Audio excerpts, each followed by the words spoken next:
Thank you. Let me introduce myself. I'm a scientific curator of what's called now the fossil microvertebrates. Fossil is dead, but then a long time ago.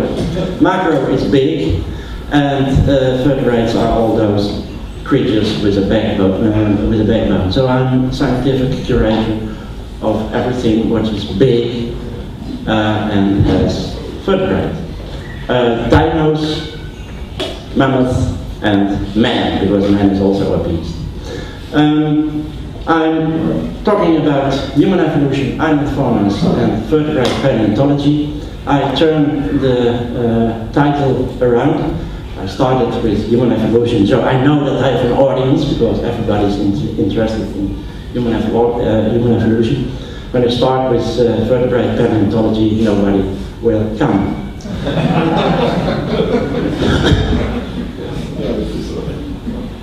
In the early 18th century, one had no idea what fossils were. The word fossil is coming from the Latin vodere, and which means everything which is coming above the ground.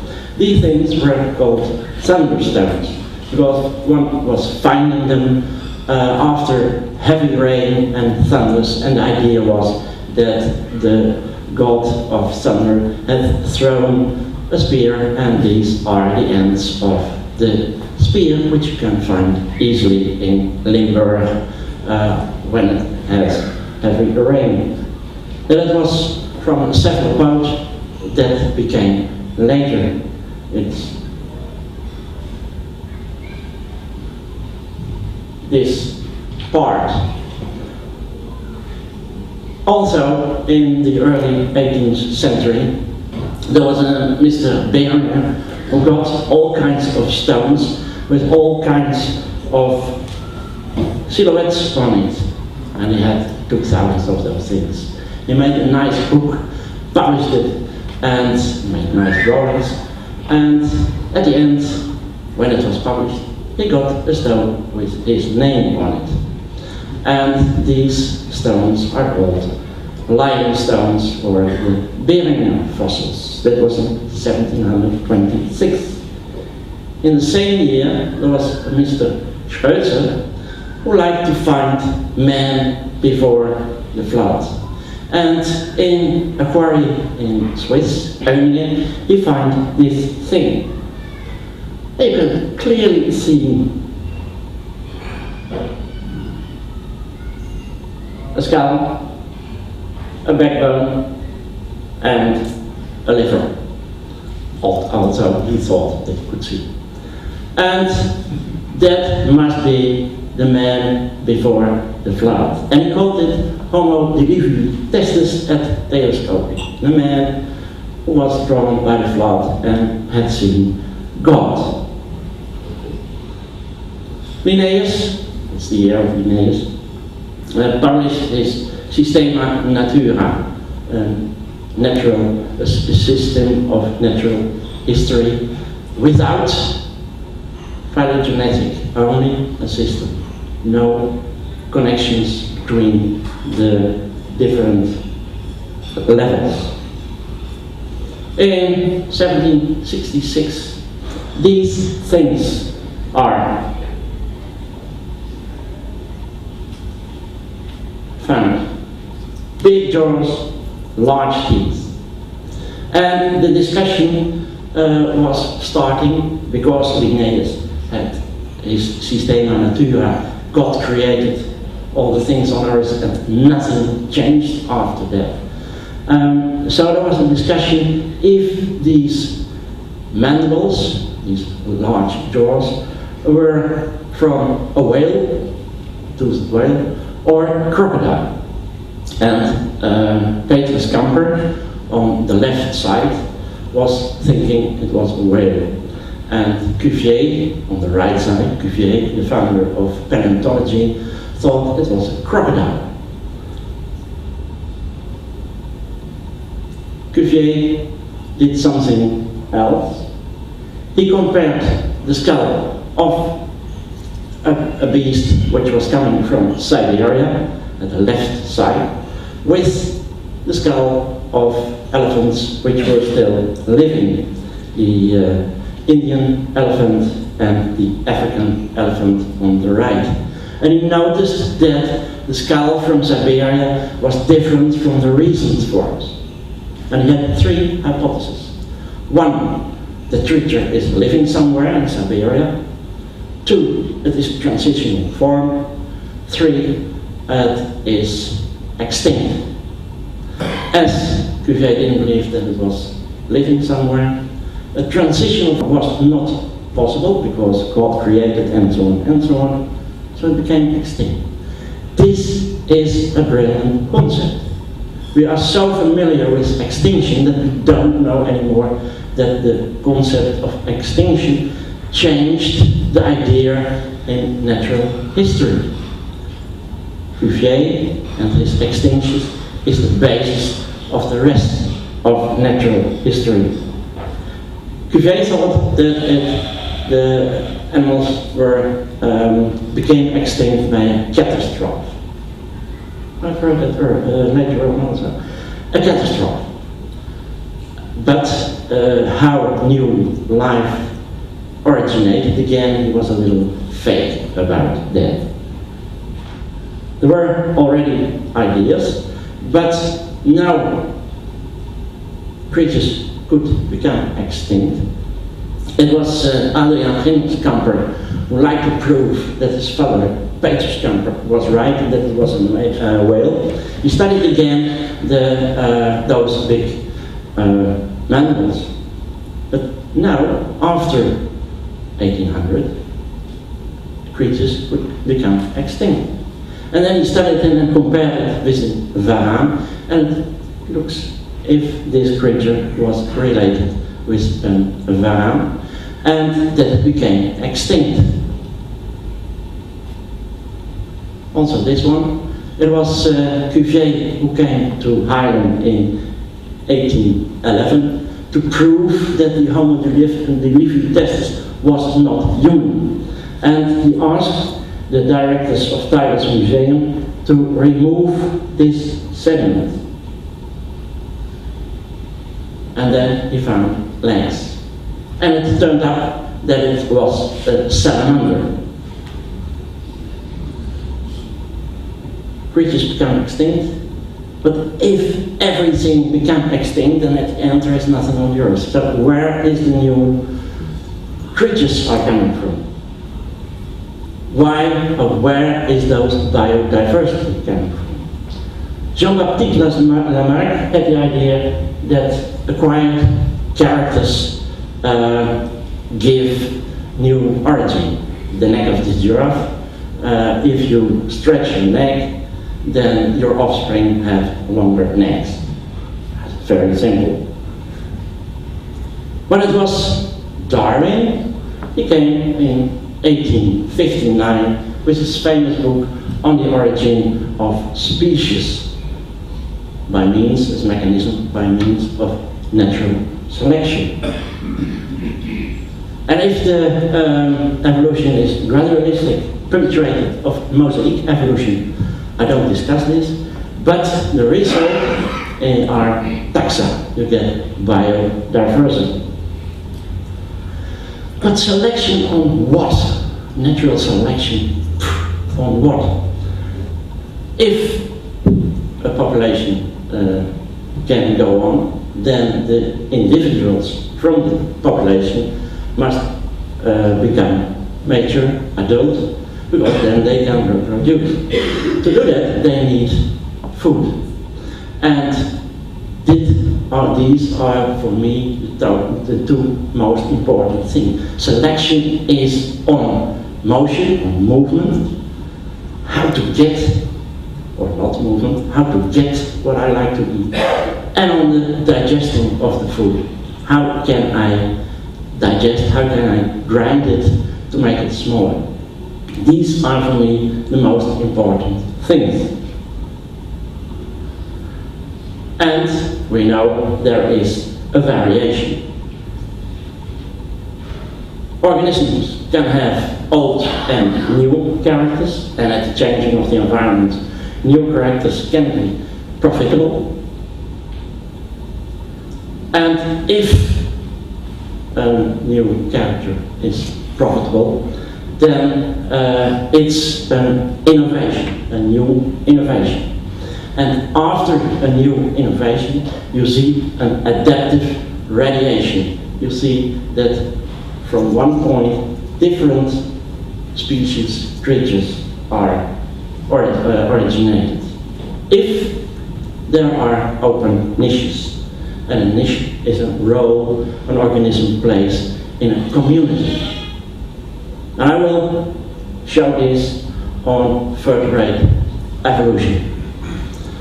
I will deal with 500 million years of vertebrate evolution. So I have 30 minutes, so I have to go fast. I should say, fasten your seatbelt. First, the time scale. For everybody may be familiar with it, but we have first the dark part, which is called the first speaker. Then we have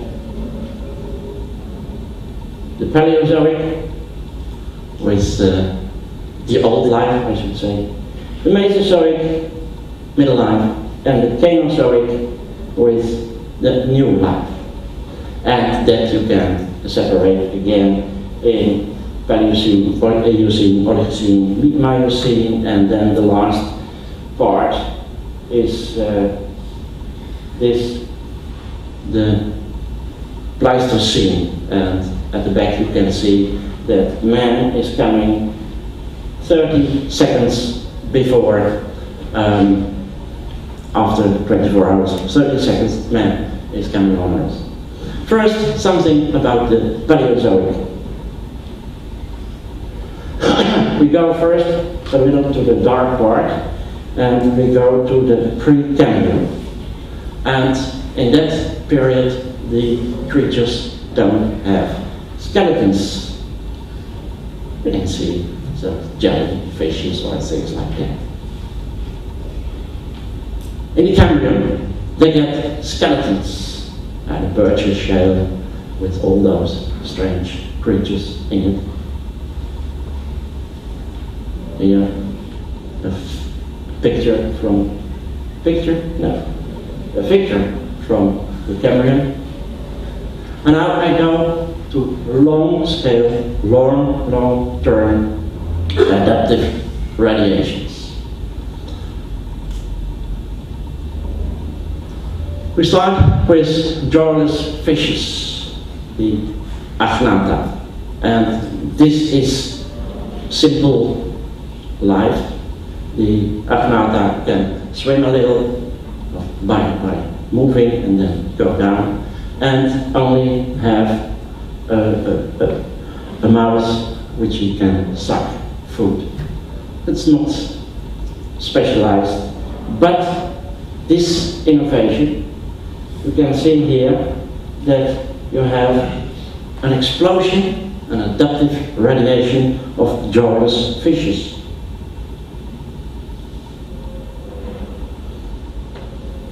And then there is a new invention. They get gill openings, and those gill openings are supported by bony bones. And then you can move the water in, filter it, and it can go out. After a period, the first bow became a jaw, and then you can grab your food. And fins are starting, and you see the Cartilaginous fishes with an enormous adaptive radiation. And then you get the bony fishes with an enormous adaptive radiation. The system is still the same. You have a mouth and you have gills that go through, and you can eat what is coming in. Here, the different fishes, and here, something of legs. Bony things are coming. The Crossopterygii, the Latimeria-like creature. Here, the development of a leg. But first in the water, and the fish below and the amphibian above. So first the water. And you get an explosion of amphibians. Here, still in the Paleozoic, amphibians. An adaptive radiation of all kinds of taxa, species, or what you like to call it. Then the Carbonian plants are coming. So you can go out of the water, but then you must have good legs. And here, the development of the leg. And the new invention is the egg. Because now you can take the water with you on the land. And that is a splendid invention, because you can move from the water and you can go on the land. And the land is more or less empty. So you see an adaptive radiation of all kinds of reptiles, and in the beginning are it mammal-like reptiles, all kinds of species, all kinds of taxa. Here,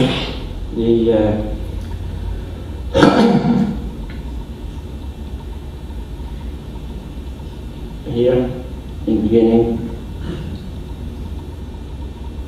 the mammal-like reptiles.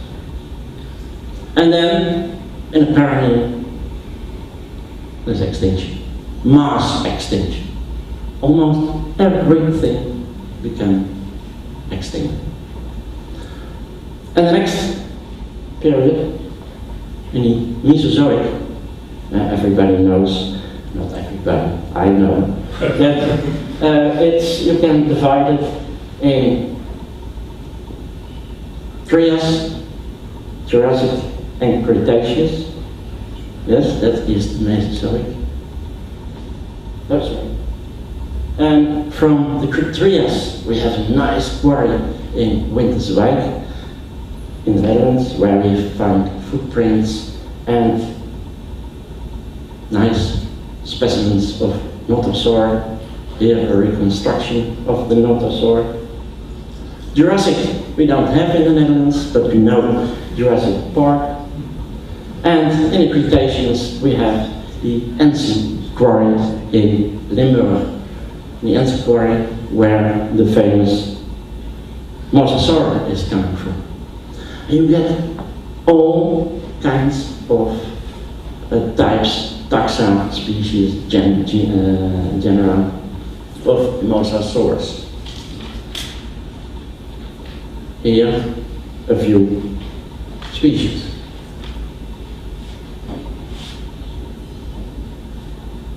Let's see through the land creatures, and it's a nice, you don't see it, but you have a nice, in a Mesozoic, a nice monophyletic group, and those groups are what they called dinosaurs, ichthyosaurs. I called the whole group Mesosaurians. And in that group you have creatures on land, and that are the dinosaurs. They go in the air, and that are the flying reptiles, the pterosaurs. They go in the water, the ichthyosaurs, the plesiosaurs, the mosasaurs. All those niches are empty after the Permian. So you can go on the land and you see an adaptive radiation. In the air, in the water and on land. Only on land are dinosaurs.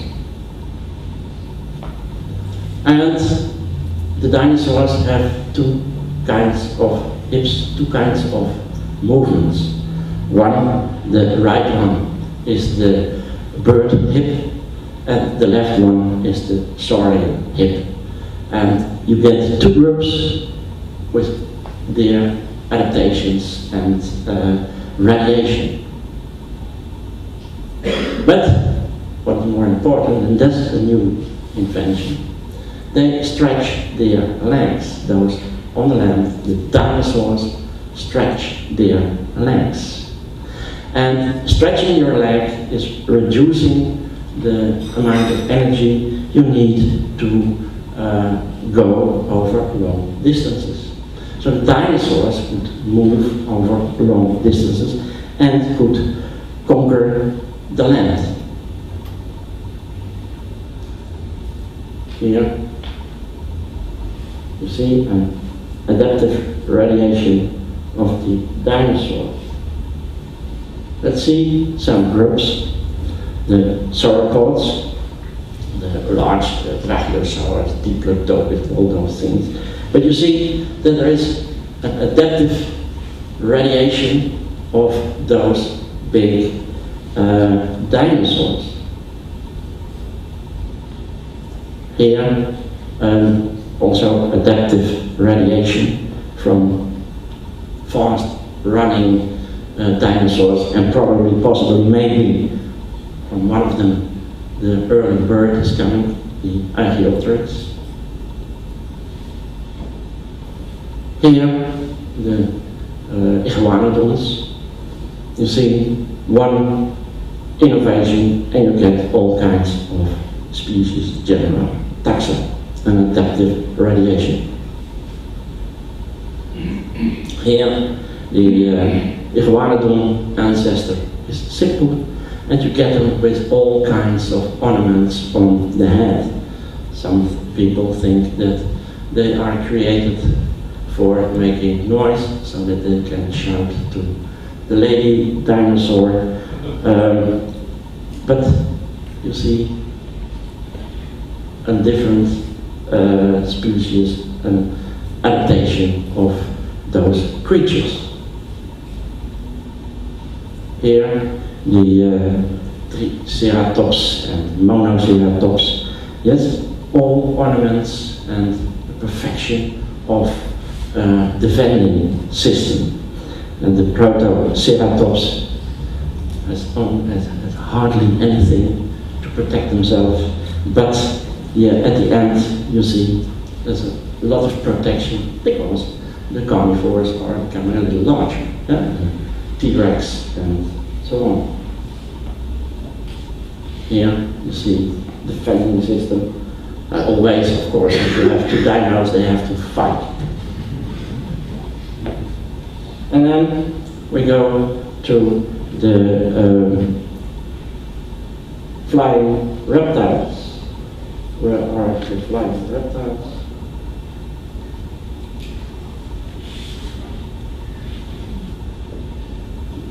Here.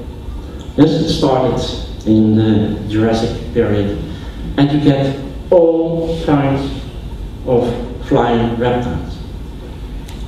When you find it, it is a flying reptile. There's nothing in between. And there are two kinds, one with a long tail and the other with a short tail. Here, all kinds of species. And here. And it's fauna in the air. You have to imagine that there are, from sparrow-like, still small airplanes with a span of 12 meters. Yes, and all kinds of beaks. It is an adaptive radiation. We go to the ichthyosaurs, fish this. Here is the skeleton. If you find it, it's an ichthyosaur. with nothing between, completely adapted. Here, a few. And here, these are Mesosaurus. Some people call it reptiles. But you see that if I'm telling you that it are dolphins, I think you will believe me. But so they have an adaptation to the water and all kinds of species. We can go to the Plesiosaurus. Here, the skeleton, if you find it, it's a Plesiosaurus. Here, a reconstruction, and here, where it could have lived on the shore, and it's like robin on the coast.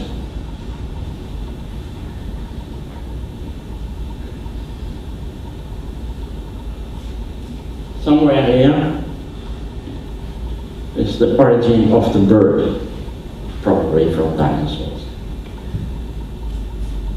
This is the Archaeopteryx, and that's a creature with a long tail, tooth in the beak, fingers on the hand, and it was found in 1860.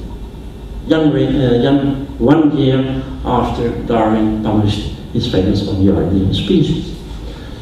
This creature has characters from a reptile. This creature has characters from a bird. So at 1860 there was a big discussion. What is it? One said, you can see it. It has feathers, so it's a bird. The other said, no, come on, you're crazy. It has characters of a reptile. It's a reptile, it's a Griffosaurus. Hidden saurian.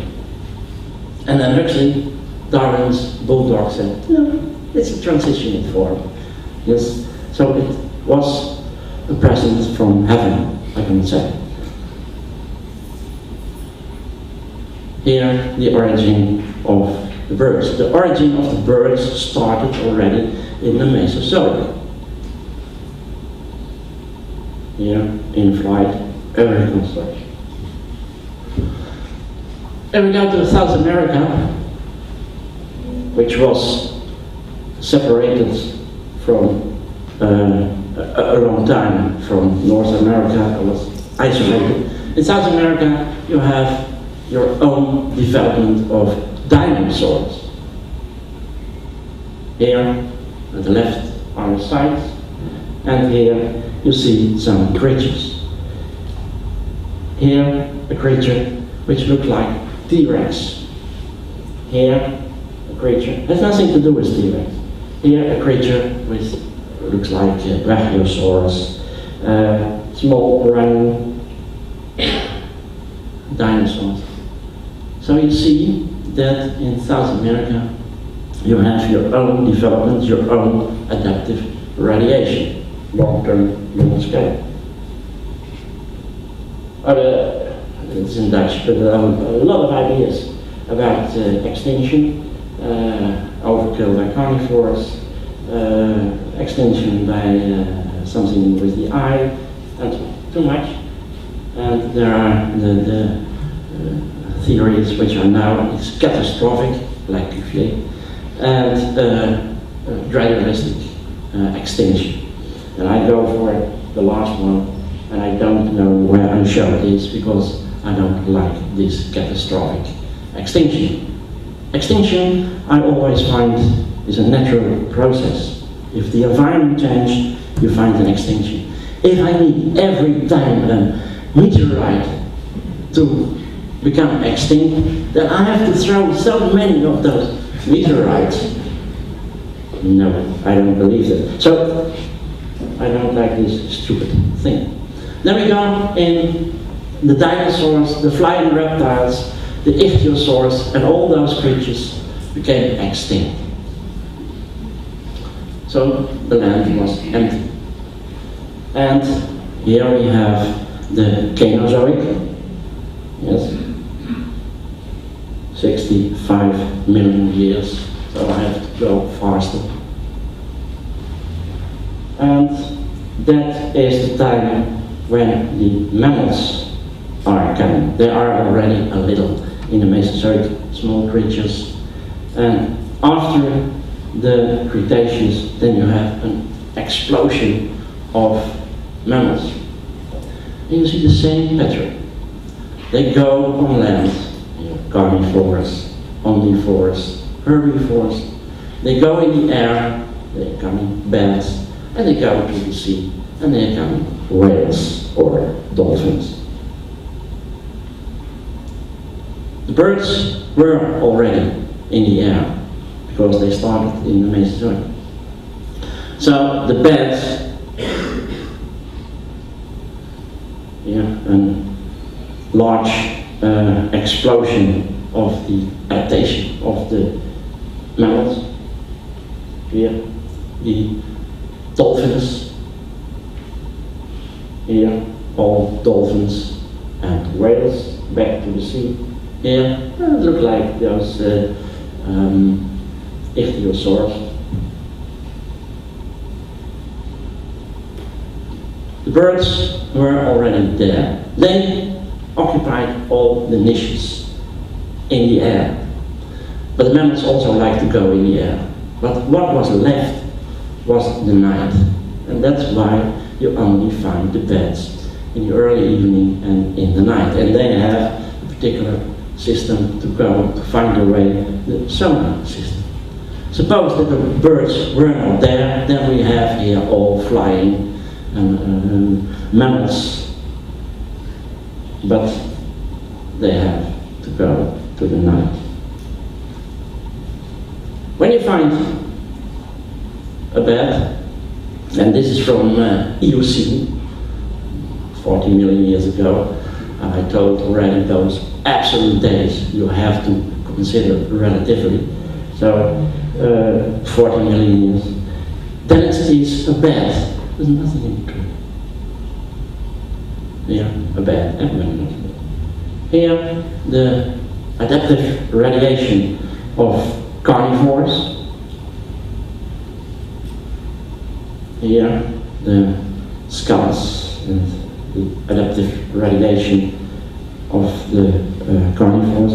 You can see that 2 times there is an adaptive radiation here, and then here a second. Also in the elephants, that's only to show how complicated it is. This is more simple, I think, but it's not realistic. But in the past, there are several genera and species of elephants. Strange creatures like this, or this. And then they became too old and became extinct, or too old, they were not specialized enough, so now we have only 2 elephants, the Indian and the African, and it's a matter of time if they become extinct too.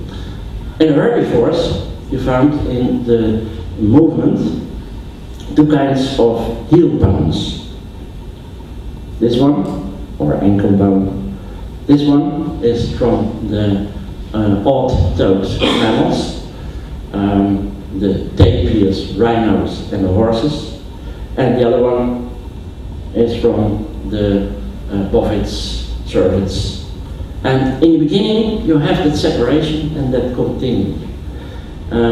Probably this one is more successful than this one because the adaptive radiation of the herbivores is much larger. Here, the adaptive radiation of the rhinos. This one in the Criterium at a wettest height of 5 meters. If we looked at the horse, if a mammal is going out of the wood, entering an open environment, they stretch their legs like the dinos also did. And here is an Eocene horse with bowed legs, and the next one you see the stretched legs. So if the environments come out, you see that they stretch their legs. This is a diagram, evolution of the horse. This is in the woods, and they have molars which are low ground.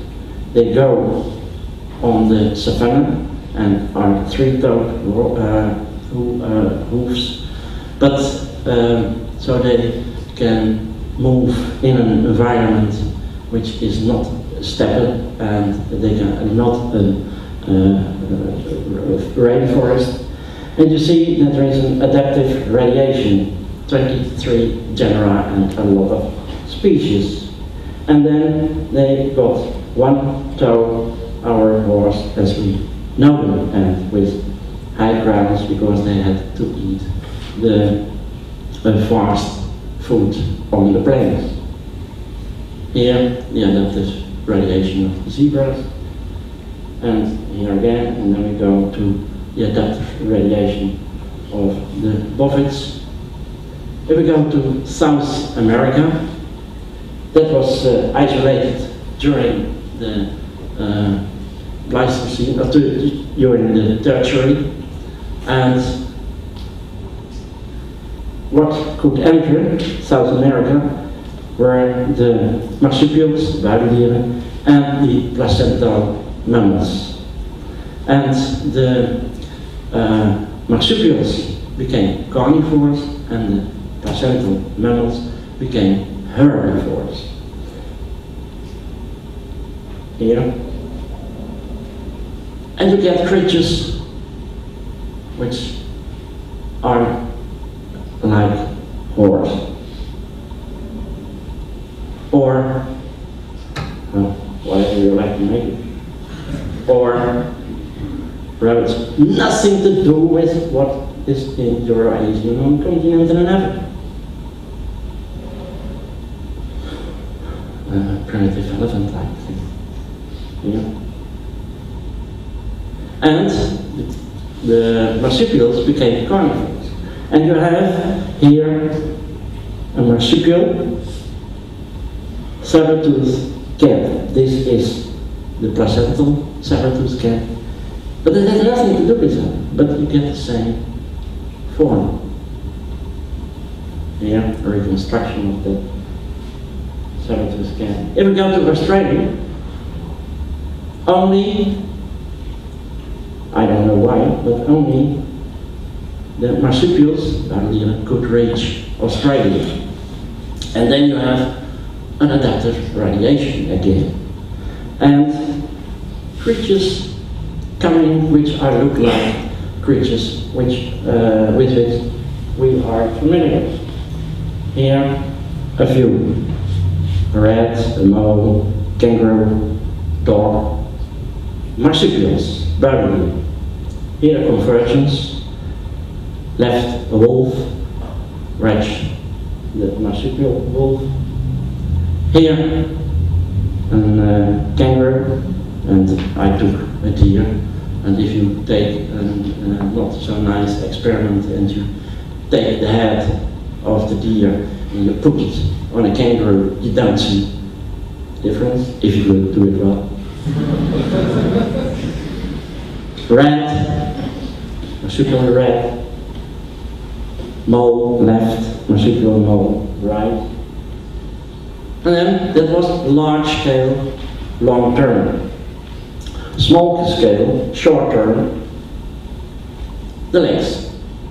Yes, here, the Lake Victoria, you have fishes. One fish enters Lake Victoria, you have an adaptive radiation, and every fish has its own way to get its food. You can distinguish it on their mouths, and that's the most taxonomic character. Same for the lake Tanganyika. And Darwin, of course, became famous because of the finches, later called Darwin finches. Darwin himself didn't know anything about it. Here, and the only difference is the beak. The beak is for seeds, insects, Here, some of those diamond finches. An adaptive radiation. There is almost nothing else on the Galapagos Islands, so they can occupy all niches. Here, the different beaks. And also from Hawaii, the honey creepers. A few. And if we go to, because for recent creatures it's known, and the Galapagos finches are famous. But in the fossils we also find adaptive radiation. And I go to Crete now.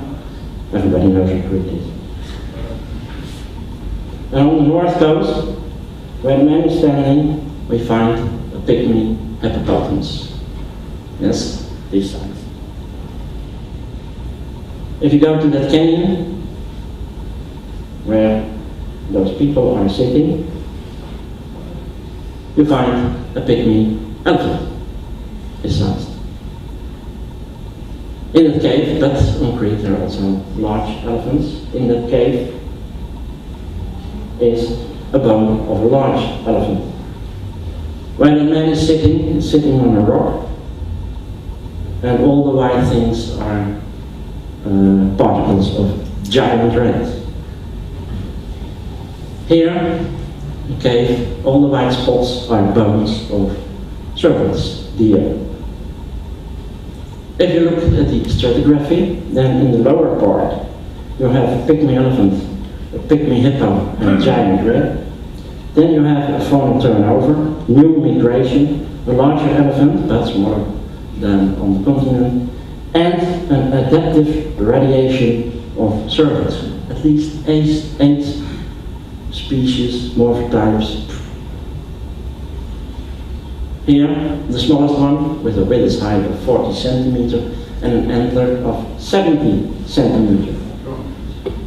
On Mallorca, the only mammal, large mammal which is there is a strange creature, Naturalis. It has shortened legs, it has eyes which are going in the fronts, a relatively small brain.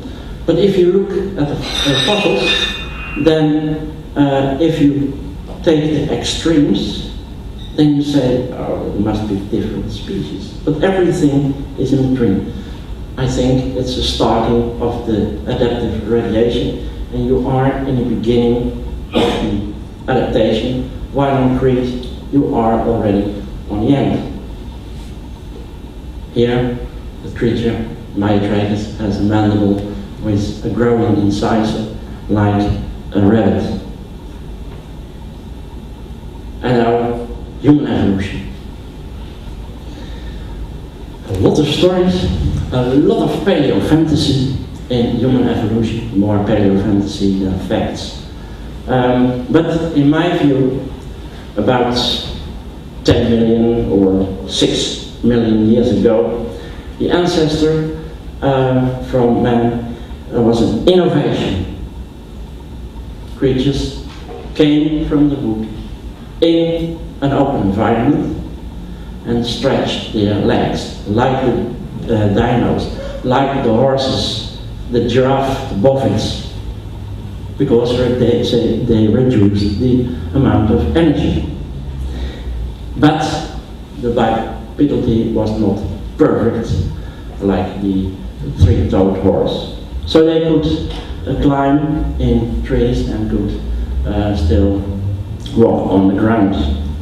They had a small brain, let's say 500 cubic centimeter, okay, 500 to 700 cubic centimeter. It were bipedal apes. The next stage is an invention, an innovation, that they, from one of the Australopithecinae, we have a whole range, Anamensis, Afarensis, Australis, I don't know anymore, too many.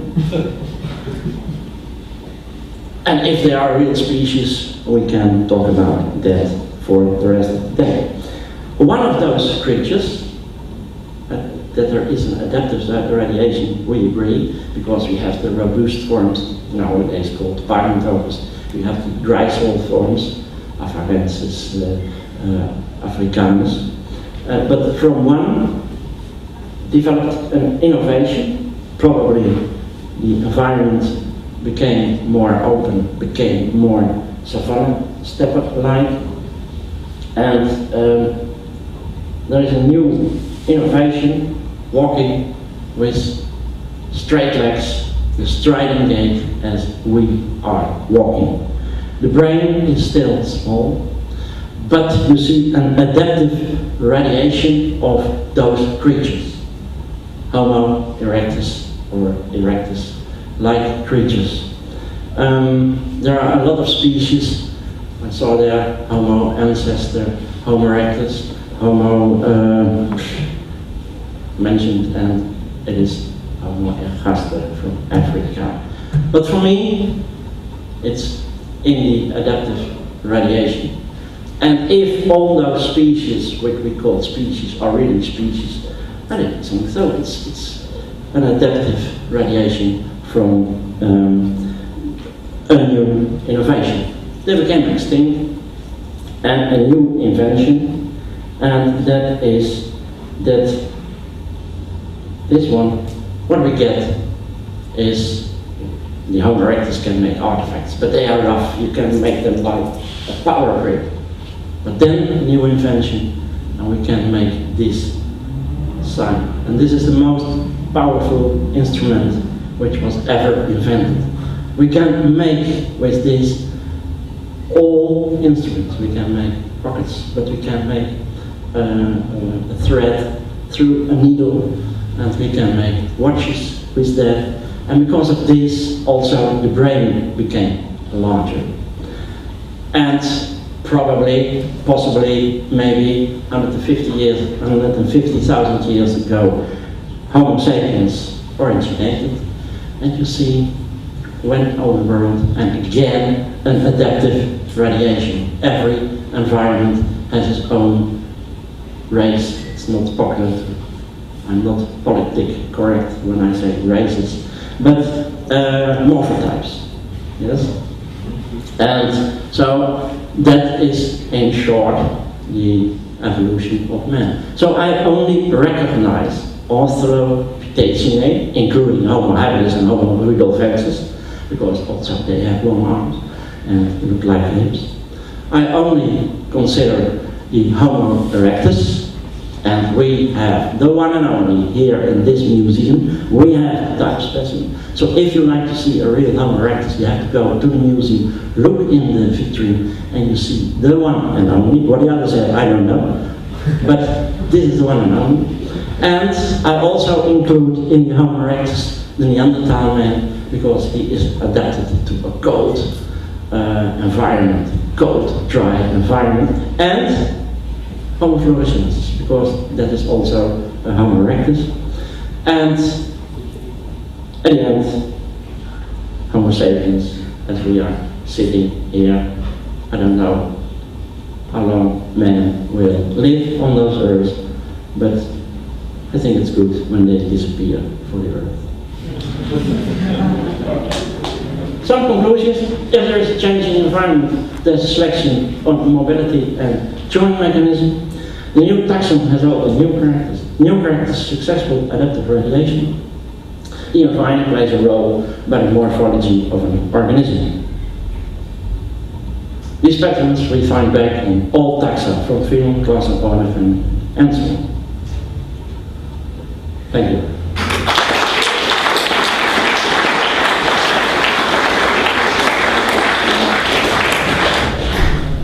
We don't have time for questions. I think you're kind of a prophet. Indeed, I don't think we will use time for questions now, because, as we all heard during the speech, it's extremely important to have food and to practice your food mechanism and to stretch your legs. And stretch your legs. And go to the museum, I understand. You've got a financial interest, I guess, in the museum. Yes. But I think everyone can ask questions during the lunch break, and of course there will be time for questions and for discussion at the end of the session. But I really think we have to watch time, or otherwise it becomes a mess.